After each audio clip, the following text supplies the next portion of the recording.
ഹരി ഓം. എല്ലാ സഹോദരി സഹോദരന്മാർക്കും വിശ്വകുടുംബം എന്ന യൂട്യൂബ് ചാനലിലേക്ക് സ്വാഗതം. ഇന്ന് വിഷ്ണു യോഗയുടെ 18ാമത്തെ പാഠമാണ് നമ്മൾ പഠിക്കാൻ പോകുന്നത്. വിഷ്ണു യോഗ പഠിക്കുന്നതിന്റെ ലക്ഷ്യം നമ്മുടെ ഹൃദയത്തിലെ ഈശ്വരനെ കണ്ടെത്തുക എന്നതാണ്. ഇന്നലെ മുതൽ നാം ജ്ഞാനയോഗമാണ് പഠിച്ചുകൊണ്ടിരിക്കുന്നത്. ജ്ഞാനയോഗത്തിന്റെ ഇന്നലത്തെ പാഠത്തിൽ നമ്മൾ ജ്ഞാനം എന്താണ്, വിജ്ഞാനം എന്താണ്, അജ്ഞാനം എന്താണ്, ജ്ഞാനി ആരാണ്, ഗുരു ആരാണ് എന്നൊക്കെ ഉള്ള കാര്യങ്ങൾ പഠിച്ചു കഴിഞ്ഞു. ഇന്ന് നമ്മൾ ദൈവത്തിനെ കുറിച്ചും ദൈവത്തിന്റെ 18 തത്വങ്ങളെക്കുറിച്ചുമാണ് പഠിക്കാൻ പോകുന്നത്. ആദ്യമായി ദൈവം എന്താണെന്ന് നോക്കാം. ദൈവം എന്ന വാക്കിന്റെ അർത്ഥം ദിവ്യമായത്, പരിശുദ്ധമായത്, പവിത്രമായത്, പ്രകാശമായത് എന്നൊക്കെയാണ്.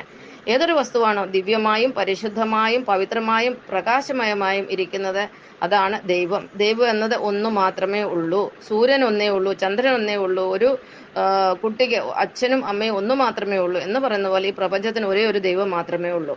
ദൈവം എന്നത് ഊർജമാണ്, അതൊരു ശക്തിയാണ്. അതിനെ കാണാനോ തൊടാനോ കഴിയുകയില്ല. ചില മണ്ടശിരോമണികൾ ചോദിക്കാറുണ്ട്, ഈ പ്രപഞ്ചത്തെ സൃഷ്ടിച്ച ദൈവമാണെങ്കിൽ ദൈവത്തിനെ ആരാണ് സൃഷ്ടിച്ചതെന്ന്. അത് വെറും ഒരു വിഡ്ഢി ചോദ്യം മാത്രമാണ്. കാരണം ദൈവം ഊർജമായതിനാൽ ദൈവത്തിനെ നിർമ്മിക്കാനോ നശിപ്പിക്കാനോ സാധ്യമല്ല. അത് സയൻസ് തന്നെ തെളിയിച്ചിട്ടുള്ളതാണ്. സയൻസ് തന്നെ പറയുന്നുണ്ട്, energy can neither be created nor destroyed. നമുക്കറിയാം, ഭൂമിയിലെ മണ്ണ്, നമ്മൾ ചവിട്ടുന്ന മണ്ണ് മുതൽ വിണ്ണ് വരെ, ഇത് ജീവനില്ലാത്ത വസ്തുവാണ്. മണ്ണും വിണ്ണും, മണ്ണ് മുതൽ വിണ്ണ് വരെയും, അതുപോലെ ജീവനുള്ള ഏകകോശ ജീവിയായ അമീബ എന്ന ഏറ്റവും ചെറിയ ജീവി മുതൽ ബഹുകോശ ജീവികളിൽ ഏറ്റവും വലുതായ ആനയെയും തിമിംഗലത്തെയും വരെ സൃഷ്ടിച്ചത് ഈശ്വരനാണ്. അതുപോലെ ഈശ്വരനെ നമ്മൾ പല പേരുകളിൽ വിളിച്ച് ആരാധിക്കാറുണ്ട്. ഈശ്വരനെ നമ്മൾ വാസുദേവൻ എന്ന് വിളിക്കുന്നു. കാരണം അഷ്ടവസ്തുക്കളെ സൃഷ്ടിച്ചിരിക്കുന്നത് ഈശ്വരനാണ്. അഷ്ടവസ്തുക്കൾ എന്ന് പറഞ്ഞാൽ പഞ്ചഭൂതങ്ങൾ 5ഉം സൂര്യൻ, ചന്ദ്രൻ, നക്ഷത്രം ഇവ ചേർന്നതാണ്. ഈ 8 വസ്തുക്കളെ ഭഗവാൻ സൃഷ്ടിച്ചതിനാൽ ഭഗവാനെ നമ്മൾ വാസുദേവൻ എന്നും വിളിക്കുന്നു. വാസുദേവൻ എന്ന കൃഷ്ണ ഭഗവാനും ഒരു പേരുണ്ട്. അതായത് വസുദേവന്റെ പുത്രനായതിനാൽ കൃഷ്ണ ഭഗവാനെ നമ്മൾ വാസുദേവൻ എന്ന് വിളിക്കുന്നു. അതുപോലെ ദൈവത്തിനും വാസുദേവൻ എന്നൊരു പേരുണ്ട്. ഇനിയും ദൈവത്തിനെ മനുഷ്യർ ഏതൊക്കെ പേരുകളിൽ വിളിക്കുന്നു എന്നത് നമുക്ക് നോക്കാം. അപ്പോൾ ഒരു പേര് നമ്മൾ കണ്ടു, വാസുദേവന്. അതുപോലെ തന്നെ എല്ലാ ചരാചരങ്ങളും ദൈവം സൃഷ്ടിച്ചിരിക്കുന്ന ജലത്തിൽ നിന്നാണ്. ജലത്തിന്റെ മറ്റൊരു വാക്കാണ് നാരം. അപ്പോൾ സകല ചരാചരങ്ങളും നാരത്തിൽ നിന്ന് സൃഷ്ടിക്കപ്പെട്ടതിനാൽ ദൈവത്തിനെ നമ്മൾ നാരായണൻ എന്ന് വിളിക്കാറുണ്ട്. അതുപോലെ തന്നെ പ്രപഞ്ചത്തിന്റെ സകല ചരാചരങ്ങളെയും ദൈവം സൃഷ്ടിച്ചതിനാൽ ദൈവത്തെ നമ്മൾ പിതാവെന്ന് പറയുന്നു. അതുപോലെ തന്നെ നമ്മൾ ദൈവത്തെ കർത്താവെന്ന് പറയുന്നു. കർത്താവെന്ന് പറയുന്ന മനുഷ്യന്റെ സകല കർമ്മങ്ങൾക്കും ഫലം കൊടുക്കുന്നതിനായതിനാൽ നമ്മൾ ദൈവത്തെ കർത്താവെന്ന് വിളിക്കുന്നു. കൂടാതെ ദൈവത്തെ ജഗത് കാരണൻ, ജഗത് പിതാവ്, ജഗദീശ്വരൻ, മിശിഹ, യഹോവ, അള്ളാഹു, വായുഗുരു, പരമേശ്വരൻ തുടങ്ങി അനേകം പേരുകളിൽ മനുഷ്യർ ദൈവത്തെ വിളിച്ച് ആരാധിക്കുന്നു. അതുപോലെ തന്നെ ചിലർ പടച്ചവൻ എന്ന് പറയാറുണ്ട്. അതായത് സകല ജീവികളെയും പഠിച്ചു വിട്ടവൻ, അതായത് ജനിപ്പിച്ചവൻ എന്ന അർത്ഥത്തിൽ പടച്ചവൻ എന്നും വിളിക്കാറുണ്ട്. ഇനി നമ്മൾ പഠിക്കാൻ പോകുന്ന ദൈവത്തിന്റെ 18 തത്വങ്ങളാണ്. ഈ 18 തത്വങ്ങൾ പ്രപഞ്ച തത്വങ്ങൾ എന്നും പറയും. ദൈവത്തിന്റെ 18 തത്വങ്ങളെ പ്രപഞ്ച തത്വങ്ങൾ എന്ന് പറയുന്നു. ആ തത്വങ്ങൾ പഞ്ചഭൂതങ്ങൾ 5ആണ്, പഞ്ചേന്ദ്രിയങ്ങൾ 5ആണ്, 5ഉം 5ഉം 10. പിന്നെ ഒരു 8 ഘടകങ്ങളുണ്ട്. ഈ ഘടകങ്ങളെ കുറിച്ച് കൂടുതൽ അറിയാൻ നമ്മൾ നമ്മളിലേക്ക് തിരിയുക. അപ്പോൾ നമ്മളിലേക്ക് തിരിഞ്ഞ് ഈ 18 ഘടകങ്ങൾ നമ്മളിൽ കണ്ടെത്തി കഴിഞ്ഞാൽ നമുക്കറിയാം ഈ 18 ഘടകങ്ങളും പ്രപഞ്ചത്തിന്റെ ഘടകങ്ങളാണ്. ആ ഘടകങ്ങൾ തന്നെയാണ് ഈശ്വരന്റെ ഘടകങ്ങളെന്ന്. അതായത് നമ്മുടെ ശരീരത്തിൽ പഞ്ചേന്ദ്രിയങ്ങൾ ഉണ്ട്. അതായത് കണ്ണ്, മൂക്ക്, നാക്ക്, ത്വക്ക്, ചെവി എന്നിവയാണ്. നമുക്ക് കാണണം, കേൾക്കണം, മണക്കണം, രുചിക്കണം, അതുപോലെ സ്പർശനം അനുഭവിക്കണം. ഇതിനാണ് ദൈവം നമുക്ക് പഞ്ചേന്ദ്രിയങ്ങൾ തന്നിരിക്കുന്നത്. അപ്പോൾ നമ്മളിൽ ഓരോരുത്തരിലും ഈ 1000 കോടി മനുഷ്യർക്കും പഞ്ചേന്ദ്രിയങ്ങളുണ്ട്. അതുപോലെ തന്നെ മൃഗങ്ങൾക്കുണ്ട് പഞ്ചേന്ദ്രിയങ്ങൾ. സസ്യങ്ങളിൽ പഞ്ചേന്ദ്രിയങ്ങൾ പ്രകടമല്ല. അവയ്ക്കും സ്പർശനം ഒക്കെ അറിയാം. നമുക്കറിയാം, തൊട്ടാവാടി പോലുള്ള ചില സസ്യങ്ങൾ അതിനെ തൊട്ട് കഴിഞ്ഞാൽ ഉടനെ അതിന്റെ ഇലകൾ കൂമ്പി പോകുന്നതായിട്ട് കാണാറുണ്ട്. അപ്പോൾ എല്ലാ ജീവജാലങ്ങൾക്കും പഞ്ചേന്ദ്രിയങ്ങളുണ്ട്. അപ്പം പഞ്ചേന്ദ്രിയങ്ങൾ പ്രപഞ്ചത്തിന്റെ 18 തത്വങ്ങളിൽ 5 എണ്ണമാണ്. അടുത്തത് പ്രപഞ്ചത്തിന്റെ തത്വങ്ങളിൽ 5 എണ്ണം പഞ്ചഭൂതങ്ങളാണ്. അതും നമ്മുടെ ശരീരത്തിൽ പ്രവർത്തിക്കുന്നത്. പഞ്ചഭൂതങ്ങളില്ലാതെ നമുക്ക് നിലനിൽപ്പില്ല. അതായത് നമുക്ക് ജലം വേണം, കുടിക്കാനും നമ്മുടെ ആവശ്യങ്ങൾക്ക് ജലം വേണം. ജലമില്ലാതെ നമുക്ക് ജീവിക്കാൻ പറ്റില്ല. ഭക്ഷണം പാകം ചെയ്യാൻ ജലം വേണം. പിന്നെ അതുപോലെ നമ്മുടെ എല്ലാ ആവശ്യങ്ങൾക്കും ജലം അത്യാവശ്യമാണ്. അപ്പം ജലമില്ലാതെ നമുക്ക് ജീവിക്കാൻ പറ്റില്ല. ജലം നമ്മുടെ ശരീരത്തിന്റെ 75 ഭാഗത്തോളം ഉണ്ടെന്നാണ് ശാസ്ത്രം പറയുന്നത്. അതുപോലെ ഭൂമിയുടെ 75 ഭാഗത്തോളം ജലം തന്നെയാണ്.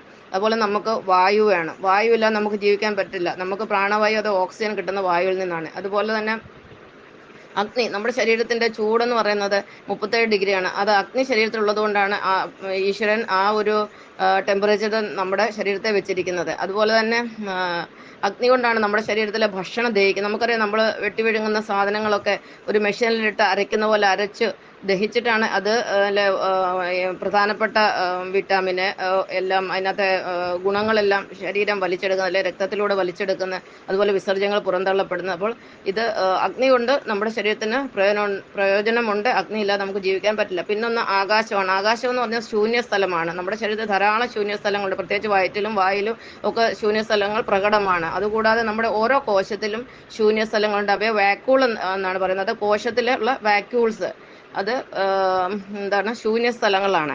പിന്നെ അതുപോലെ ഭൂമി കഴിഞ്ഞു, ആകാശം കഴിഞ്ഞു, വായു കഴിഞ്ഞു, ജലം കഴിഞ്ഞു, അഗ്നി കഴിഞ്ഞു. അപ്പം പഞ്ചഭൂതങ്ങൾ അഞ്ചും നമ്മുടെ ശരീരത്തിൽ പ്രവർത്തിക്കുന്ന ഒരു കാര്യം പറഞ്ഞില്ല. അതായത് ഭൂമിയെ കൊണ്ട് നമുക്ക് എല്ലാ പ്രയോജനങ്ങളുണ്ട്. കാരണം നമ്മൾക്ക് ഭൂമിയില്ല ജീവിക്കാൻ പറ്റും. നമ്മുടെ കാല് ചവിട്ടുന്നത് തന്നെ ഭൂമിയിലാണ്, നമ്മുടെ വീട് ഭൂമിയിലാണ്, നമ്മൾക്ക് വെള്ളം കിട്ടുന്നത് ഭൂമിയിൽ നിന്നാണ്. അതുപോലെ നമ്മുടെ ആഹാരത്തിനുള്ള സകല വസ്തുക്കളും ഭൂമിയിൽ നിന്നാണ് കിട്ടുന്നത്.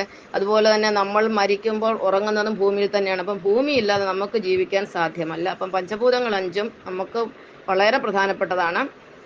ഇനി അടുത്തത് ദൈവിക ഘടകങ്ങളാണ്. അപ്പം പഞ്ചഭൂതങ്ങൾ അഞ്ചും നമ്മൾ പഠിച്ചു, പഞ്ചേന്ദ്രിയങ്ങൾ അഞ്ചും നമ്മൾ പഠിച്ചു. ഇനി അടുത്തത് പ്രധാനപ്പെട്ട 8 ഘടകങ്ങൾ. ഇത് ദൈവിക ഘടകങ്ങളാണ്. ഈ ദൈവിക ഘടകങ്ങളെ ദൈവിക ഊർജം എന്ന് പറയുന്നു, അല്ലെങ്കിൽ സ്പിരിച്വൽ എനർജി എന്ന് പറയുന്നു. അത് നമ്മുടെ ശരീരത്തിലുള്ള ജീവോർജത്തിന്റെ ഭാഗങ്ങളാണ് ഇനിയും പറയുന്ന 8 ഘടകങ്ങൾ. അതിൽ ഒന്നാമത്തേത് മനസ്സാണ്. നമ്പർ 1 മനസ്സ്. നമ്പർ 2 ബുദ്ധി. നമുക്കറിയാം, ഓരോരുത്തരുടെ മനസ്സ് പ്രവർത്തിക്കുന്ന ഓരോ രീതിയിലാണ്, ബുദ്ധി പ്രവർത്തിക്കുന്ന ഓരോ രീതിയിലാണ്. അടുത്തത് ഞാൻ എന്ന ഭാവം, അഹം. മൂന്നാമത്തെ ഘടകം അഹമാണ്. നാലാമത്തെ ഘടകം ശബ്ദമാണ്. ഈ ഭൂമിയിൽ 1000 കോടി മനുഷ്യരുണ്ട്. 1000 കോടി മനുഷ്യരുടെ ശബ്ദം വ്യത്യസ്തമാണ്. അതുപോലെ മൃഗങ്ങളുടെ ശബ്ദം വ്യത്യസ്തമാണ്, പക്ഷികളുടെ ശബ്ദം വ്യത്യസ്തമാണ്. അപ്പൊ ഈ ശബ്ദം ഓരോ രീതിയിലും ഓരോ മനുഷ്യരും ഓരോ രീതിയിലാണ്. അപ്പൊ ശബ്ദവും സ്പിരിച്വൽ എനർജിയുടെ ഭാഗമാണ്, അതായത് ജീവോർജത്തിന്റെ ഭാഗമാണ്. അടുത്തതെന്ന് പറയുന്നത് പ്രാണനാണ്. നമ്മൾക്ക് എല്ലാവർക്കും പ്രാണനുണ്ട്. നമുക്ക് മാത്രമല്ല, പക്ഷികൾക്കും മൃഗങ്ങൾക്കും സസ്യങ്ങൾക്കും എല്ലാം പ്രാണനുണ്ട്. അപ്പം പ്രാണൻ എന്ന് പറയുന്നത് അടുത്ത ഒരു ജീവോർജത്തിന്റെ ഘടകമാണ്. അടുത്തത് ആറാമത്തേത് അറിവാണ്, ജ്ഞാനം. നമുക്കുള്ള അറിവുകൾ, ഇപ്പൊ എനിക്കുള്ള അറിവായിരിക്കത്തില്ല നിങ്ങൾക്ക്, അല്ലെങ്കിൽ അതായിരിക്കത്തില്ല നമ്മുടെ മക്കൾക്ക്. അങ്ങനെ ഓരോരുത്തരുടെ അറിവിന്റെ തലങ്ങൾ വ്യത്യസ്തമാണ്. ഒരു ശാസ്ത്രജ്ഞന്റെ അറിവ് വ്യത്യാസമാണ്, ഒരു ജ്ഞാനിയുടെ അറിവ് വ്യത്യാസമാണ്, ഒരു സാധാരണ മനുഷ്യന്റെ അറിവ് വ്യത്യസ്തമാണ്. അപ്പം ജ്ഞാനം എന്ന് പറയുന്നത്, അല്ലെ അറിവെന്ന് പറയുന്നതും ഒരു ജീവോർജത്തിന്റെ ഘടകമാണ്. ഇനി അടുത്തത് ഏഴാമത്തേതെന്ന് പറഞ്ഞാൽ സ്വഭാവ ഗുണങ്ങൾ. ഈ ലോകത്തുള്ള ഒരു മനുഷ്യന്റെ സ്വഭാവം ഒരുപോലെയല്ല. എല്ലാ മനുഷ്യരുടെയും സ്വഭാവം വ്യത്യസ്തമാണ്. ഒരേ സ്വഭാവത്തിലുള്ള 2 മനുഷ്യരെ നമുക്ക് ഈ ലോകത്ത് ഒരിക്കലും കാണാൻ പറ്റത്തില്ല. പക്ഷെ ചില കാര്യങ്ങളിലൊക്കെ സാമ്യത ഉണ്ടാകും, എന്നല്ലാതെ സ്വഭാവ ഗുണങ്ങൾ എല്ലാം വ്യത്യസ്തമാണ്. അത് പക്ഷികളുടെ ആയാലും മൃഗങ്ങളുടെ എല്ലാത്തിന്റെ സ്വഭാവങ്ങൾ വേറെ വേറെയാണ്. പിന്നെ അവസാനത്തെ 8ാമത്തേന്ന് കർമ്മമാണ്. നമ്മൾ ചെയ്യുന്ന കർമ്മങ്ങളും വ്യത്യസ്തമാണ്. ഞാൻ ചെയ്യുന്ന കർമ്മങ്ങളല്ല നിങ്ങൾ ചെയ്യുന്ന, എല്ലാവരും കർമ്മം വ്യത്യസ്തമാണ്. ഈ കർമ്മം നമുക്ക് പുറമേ കാണാം. ഇപ്പോൾ ഒരാൾ എഴുതുന്നു, വായിക്കുന്നു, അല്ലെങ്കിൽ ജോലി ചെയ്യുന്നു, ആ കർമ്മങ്ങൾ നമ്മൾ പുറമേ കാണാം. പക്ഷെ ആ കർമ്മം ഉടലെടുക്കുന്നത് നമ്മുടെ മനസ്സിൽ നിന്നാണ്. അപ്പോൾ ഒരു കുഞ്ഞുണ്ടാകുമ്പോൾ നമുക്കറിയത്തില്ല, ഒരു 4-5 വയസ്സ് വരെ 10 വയസ്സ് വരെ ഒന്നും അറിയത്തില്ല ഈ കുട്ടി ഭാവിയിൽ എന്താകും. ചില കുട്ടികളുടെയൊക്കെ നമുക്ക് പ്രവചിക്കാൻ പറ്റും, എന്നല്ല നമുക്ക് പൊതുവെ ആരുടെയും കർമ്മങ്ങൾ എന്താണ് ഇവർ ഫ്യൂച്ചറിൽ ചെയ്യുന്നതെന്ന് നമുക്ക് പറയാൻ പറ്റില്ല. അപ്പോൾ കർമ്മവും ഈശ്വരീയമാണ്, അത് ഗുപ്തമാണ്, നമ്മുടെ ഉള്ളിലിരിക്കുന്നതാണ്, അതിനെ നമുക്ക് കാണാൻ സാധിക്കില്ല. ഈ 8 ഘടകങ്ങളും ചേർന്നാണ് ജീവോർജം അഥവാ സ്പിരിച്വൽ എനർജി എന്ന് പറയുന്ന ആത്മാവ്. ബാക്കിയുള്ളതെല്ലാം ഭൗതികമാണ്. നമ്മൾ ഇതിനെക്കുറിച്ചെല്ലാം സയൻസിൽ പഠിക്കുന്നതാണ്. പഞ്ചഭൂതങ്ങളെക്കുറിച്ചും നമുക്ക് വിശദമായിട്ട് നമ്മൾ പഠിച്ചിട്ടുണ്ട്. പഞ്ചേന്ദ്രിയങ്ങളെക്കുറിച്ച് നമ്മൾ സയൻസിൽ പഠിച്ചിട്ടുണ്ട്. അതൊന്നും നമുക്കൊരു വിഷയമേ അല്ല, അതൊക്കെ ശരീരത്തിന്റെ ഭാഗങ്ങൾ തന്നെയാണ്.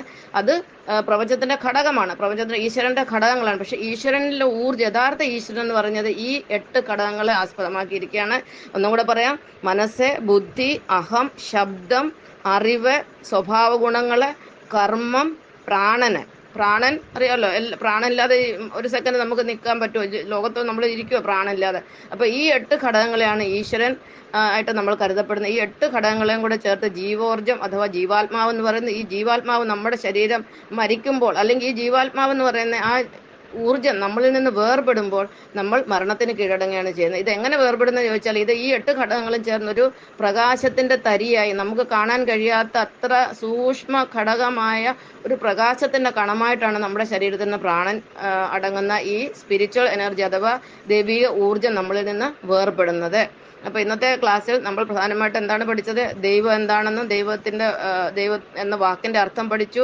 ദൈവത്തിനെ വിളിക്കുന്ന പല പേരുകൾ: വാസുദേവന്, അതുപോലെ തന്നെ നാരായണന്, പിന്നെ അതുപോലെ ജഗദീശൻ, ജഗത്പിതാവ്, ഇങ്ങനെ പല പേരുകൾ ദൈവത്തെ നമ്മൾ വിളിക്കുന്നു. പിന്നെ ദൈവത്തിന്റെ 18 തത്വങ്ങൾ, അതായത് പ്രപഞ്ച തത്വങ്ങൾ, അതും അല്ലെങ്കിൽ അതേ തത്വങ്ങളാണ് ഓരോ മനുഷ്യനിലുള്ളത്. മനുഷ്യന്റെ 18 തത്വങ്ങളെ കുറിച്ച് പഠിച്ചു.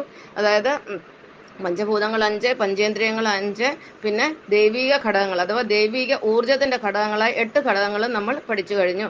ഇത്രയും പറഞ്ഞുകൊണ്ട് ഇന്നത്തെ ക്ലാസ് അവസാനിപ്പിക്കുന്നു. നന്ദി, നമസ്കാരം. ജയ് വിശ്വഗുരു വിഷ്ണു ഭഗവാൻ, ജയ് വിശ്വമാത വസുന്ധര ദേവി.